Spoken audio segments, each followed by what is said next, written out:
Scout worthy Thousand Suns, the most powerful legion. This is actually one of Majorkill's recent videos, bro. I just came off the high of GTA 6 trailer 2, so yeah. If your boy's mind's still occupied, if I'm a little distracted, my bad. I'm sorry, man.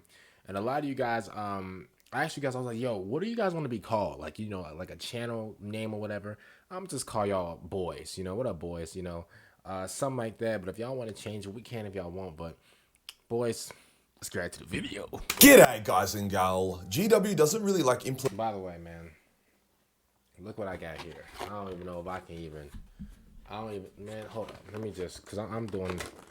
Let me just take this out. Let me just take this out like these, bro. Oh, hold on. Let me not mess it up. Oh, let me not mess it up. Oh, let me not mess it up. Let me not mess it up. LeBron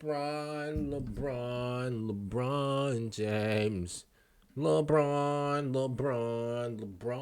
James. See, y'all lucky. Y'all lucky I won't eat this in front of y'all, cause I would, But that's borderline torture around here, bro. Like if I would have ate this around y'all, bro, you know how jealous y'all would get, bro. Man, y'all would get so jealous of me, bro. It'll be crazy, man. But other than that, I'm gonna eat that after this video. Let's get into it. Let's go. Implementing a hard power scaling system into their setting. Mitch, They got don't a want to little say fresh a new Dark haircut. Angel is Okay, a better space Major marine than a Kill. Word Bearer, or that the Ultramarines are just straight up a better and more powerful legion than the Night Lords. However, time and time again, True. the lore has shown that not every Space Marine, Primarch, or even Legion is equal. Some are just straight up better than others. So it's also not too much of a surprise when I boldly state that the Thousand Suns Legion were by far the most powerful. But if they were so powerful, I mean, well, didn't those guys were like full of like Psykers, right? Like that would. Now, I don't really understand like the power scaling between like a regular Space Marine and like Psykers, but at the end of the day, like those guys were like, a lot of those guys were like Psykers, right? Like, doesn't that kind of like make sense? Like, how do they get y'all caught let so me know. hard, with only a handful of still living Thousand Suns around in the setting? It also begs another question: why were the Thousand Suns allowed to be so much more powerful than the other legions? Why would the Emperor create such a clear and distinct front runner? Before we get started, after a shitload of hours, problem solving and creativity, I'm so happy to present the next diorama we've made: Magnus vs. Leman Russ. When the Emperor was creating each Primarch and Space Marine Legion, he didn't deliberately jizz extra hard into one test tube over another. Each Legion was to have a specific strength, something they would excel in over the other Legions. Some of these strengths were not necessarily military based. The Word Bearers were supposed to be the champions of the Imperial truth. The people they conquered would become the best and brightest of the Imperium. At least that was the plan. Likewise, the Space Wolves were warriors through and through. They were built for war and destruction, thus in most cases, a Space Wolf warrior would beat another Legionnaire from a different Legion in combat. However, some legions were a lot more experimental than others. The Emperor fucked around a bit to see what would happen, giving some legions a huge strength boost at the cost of also giving them a distinctive weakness. The Blood Angels are a good example. You know what? I'm gonna keep it real. That actually makes sense. I was literally, yo, I promise you. Thankfully, I let Majorkill talk a little bit. Because not gonna lie to you, bro, I was about to go off on the Emperor. That does make sense. I do understand like the whole thing of like giving everybody like a specific like strength just off the bat. It's kind of like real life if y'all really think about it, because in real life a lot of our I'll probably say like in real life, obviously your boy's a believer, so I think that God gave us everything. But even if you don't believe in God or whatever, bro, I think, believer or not, I think that everybody is born with something that they're extremely good at off the bat, right? But then obviously like it depends on if you practice it or not. Obviously if you don't practice it, you're going to become trash at it. But I think that a lot of us spawn with like crazy abilities that we're just naturally good at. So for some people it could be dancing, some people they could be singing at a very young age and just have like a golden voice. For some people, it's basketball, football, athletics. For some people, it's being funny. No matter what it is, I feel like everybody has like a gift as soon as they spawn, if you know what I mean. So maybe that's just me, but I kind of do like how the Emperor did that. How he gave everybody a strength. I respect that a lot. That I feel that just makes sense. They live longer. Now, obviously, Vulcan, he doesn't have a weakness. As a matter of fact, Vulcan, he's actually perfect in everything. I don't know if y'all know that, but he was gifted with incredible height. I believe he was like LeBron James height when he was like 3 years old. I'm pretty sure, you know, and correct me if I'm wrong, but I'm pretty sure, bro, he, let me see. I think he averaged what? I think he was lifting up like a 480 when he was like 7. So, but again, correct me if I'm wrong. That's what I, you know, learned about him. He was pretty good at everything. He maxed out on strength. He maxed out on, you know, on a lot of things. So, but that was Vulcan. Everybody else had their strengths and weaknesses.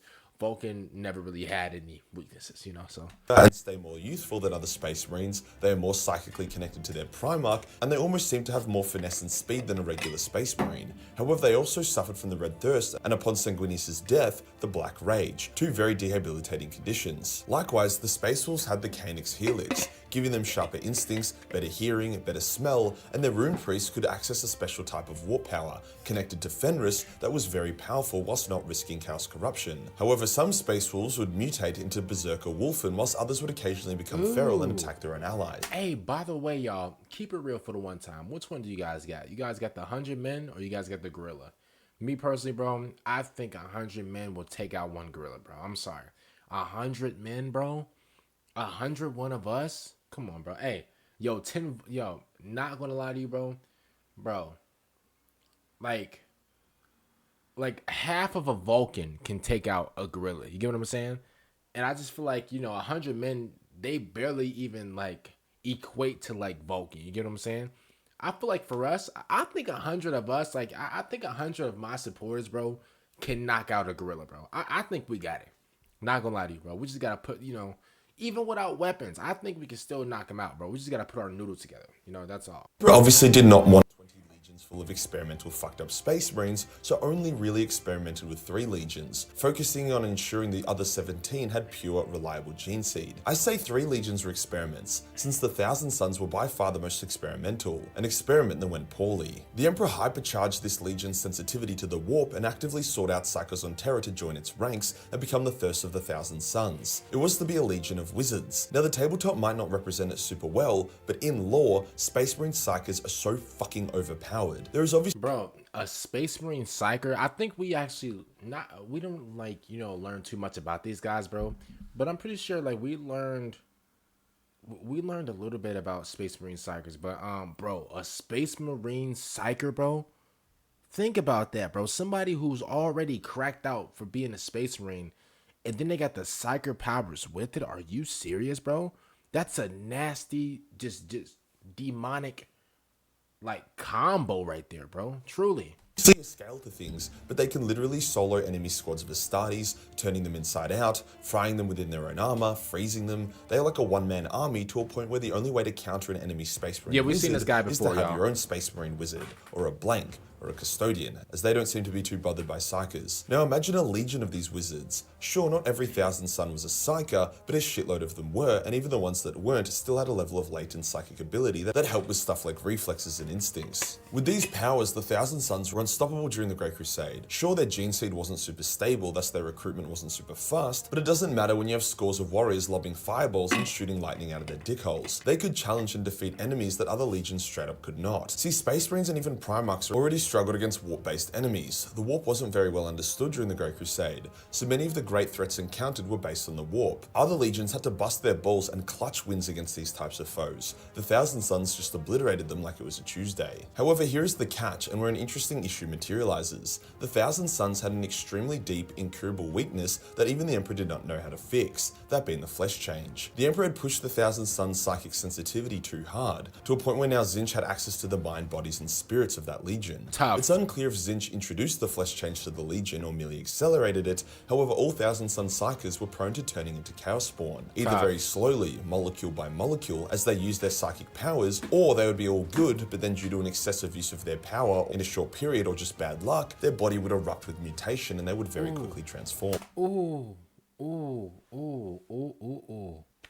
man.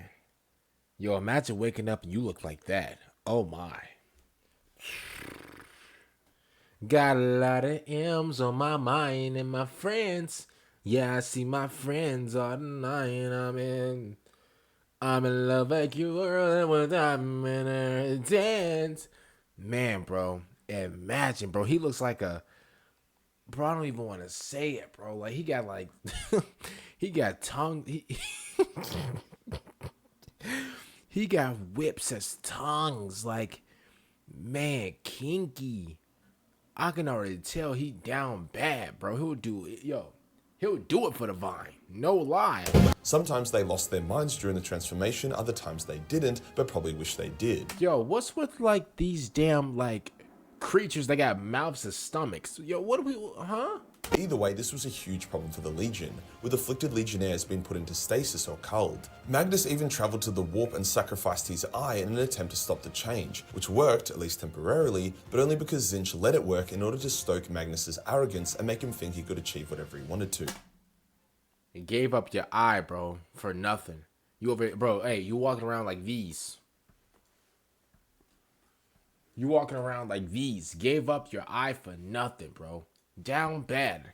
Something that would result in the breaking of the webway and the dooming of mankind. Now I get why Tzeentch was stoking the flesh change. It made Magnus and the Thousand Sons desperate, and Chaos gets horny as fuck for desperation. But even when they aligned with Tzeentch and the traitors, the flesh change didn't stop. If anything, it accelerated, which shows that either Tzeentch is the biggest asshole ever, or that the flesh change was always a gene flaw, accidentally introduced by the Emperor, that Tzeentch had influence on but didn't create. So basically, by cranking up the Thousand Sons' power to 11, they were also completely and utterly doomed. Like their fate was sealed. All would fall to the flesh change. The Emperor knew this, which is why when he offered Magnus a chance to rejoin the Loyalists, the condition was that the Thousand Sons would be left to die and go extinct, and a new legion would be created for Magnus. This legion was heavily implied to be the Grey Knights. See, the gene flaws of the Blood Angels and the Space Wolves could be managed. It wasn't a death sentence for those legions. But for the Thousand Sons it was. The flesh change was only stopped due to Ahriman turning most of his legion into undead automata, which wasn't exactly a great solution. This is all well and good, but the Thousand Sons did lose the battle for Prospero, and they ended up shattered, with only about 1,000 of them surviving. If they were the most powerful, then how did this happen? Well, basically everything that could go wrong for the Thousand Sons did. Firstly, Magnus refused to help his legion, even hindering it, believing they needed to die and be sacrificed in the name of the Imperium for his sins. Hence, he even blocked their psychic senses so that they didn't know the Space Wolves were coming. Instead of meeting the Space Wolf fleet in the void, having an epic space battle, and then using their orbitable guns to harry the Space Wolves and make their invasion a nightmare, the Space Wolves were free to bring their ships into orbit and blow up most of the Thousand Sons' defense crew. Close that back door, can't get snaked by your homies. Yo, Magnus, what is this, bro? Yo, I'm coming to find out, bro. You backdoored your own, you backdoored your own faction, bro. You backdoored your own group. Close that back door, can't get snaked by your homies. This is what we're doing in 2025? Seriously? Because you needed to atone for your sin, brother. You already, like, I understand, bro. You trying to get on, like, you know, the Emperor's, like, you know, good grace or whatever. And the Emperor's like, yo, bro, I've forgiven you 1,000%, but those guys need to die. And Magnus is like, you know what, bro? You're right, bro. My sins is just too much. They do need to die. And so, bro, you over here blocking off Psyker antennas so they couldn't even, like, see if the Space Wolves were coming. Wowzers. Close that back door, can't get snaked by your homies. And land their legion without issue. The guardsmen of Prospero then had to rush out and sacrifice themselves in order to give the Thousand Sons time to form up. So the 15th Legion lost their auxiliary troops, orbitable defenses, and had no fleet. Tough. Plus were taken by surprise, and their Primarch also abandoned them. However, when the Space Wolves launched their assault, the tide turned in the favor of the Thousand Sons. The Sons of Rust were getting fucked on. Many of them went without helmets and got shot in the head for their foolishness. However, the real damage began happening when the Thousand Sons unleashed their sorcery. Space Wolves were melted, fried, atomized, exploded, and killed in countless creative, horrifying ways. The only thing that kept them somewhat going was Leman, the Rune Priests, and their raw stubbornness, but it quickly became apparent that they were losing. However, the Thousand Sons' overuse of their psychic power also turned out to be a bit of an L. See, Constantine Valdor, his Custodes and Sisters of Silence refused to join the assault because they thought it was retarded. However, when he saw the sorcery of the Thousand Sons and their refusal to fight as normal Astartes, he also saw that they were breaking the Edict of Nicaea, and by order of the Emperor, were now traitors. Hence he joined the battle. This is where the Thousand Sons got fucked. Yo, what's Yo, what is with Majorkill, bro, and everything just getting effed up? I'm gonna keep it real. That Mohawk was nasty. He had the he had the soap from Call of Duty Modern Warfare 3 Mohawk in there. That Mohawk was absolutely disgusting.